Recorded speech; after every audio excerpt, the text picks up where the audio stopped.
Okay, we're going to look at colour and contrast and how you can adjust one without actually adjusting the other. So we'll just grab ourselves a copy of Photoshop.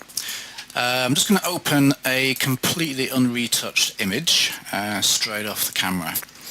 I've already checked the histogram, it looks fine, but what we are going to do is just do a quick curves adjustment to increase the contrast, and we'll just have a look at what normally happens. Now, as you can see, the contrast is increasing, but if you look around the shadow areas, also the colour saturation has increased along with the contrast, because you're adjusting everything, all the curves, red, green and blue, everything's being increased, not just the contrast, which is fine, and that can look cool, but if you do want a completely natural look, there is a different way to go about it. Now, normally we would adjust contrast with curves using a curves adjustment layer, but today we're not going to do that. We're actually just going to do a different method entirely. First of all, we're going to make a copy of the background layer just by dragging the background layer down to the duplicate layer icon just to create a copy. So we've got background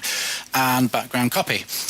Now, if we select background copy, what we can do is go into the channels themselves, and we'll have a look at the tones across the skin in red, green and blue. Now, obviously, because predominantly flesh tones is made up of red and pink and so on, the red channel appears to be very smooth and light. Conversely, the blue is very blotchy and blocked up. So you're probably going to work on the green channel.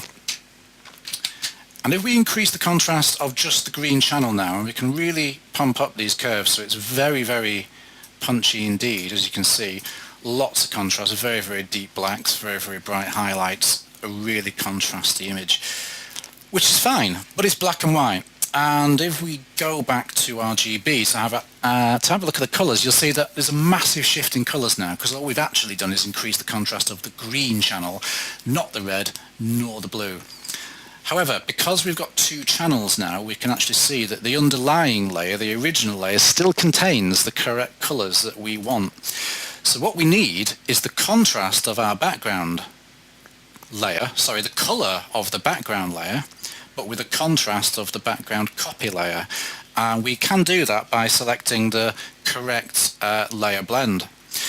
So if we select luminosity, you can see what's happening now. We've actually retained all the same colours that we have, but we've got the contrast of this layer. Combine the two, and what you've got is a very punchy, very contrasty image, but we've actually retained all the colour. So comparing between the traditional way of doing it, which is just a general curves adjustment, and a curves adjustment on a single channel and then blended, you can see that we now have the option. We can go for the traditional, highly saturated colour look, or if you want, you can also have a very punchy and vibrant and contrasty image, but with very natural colour tones. Then, of course, we can then flatten the layers, and then we can make any further adjustments we need to it. You can further increase curves or levels and so on.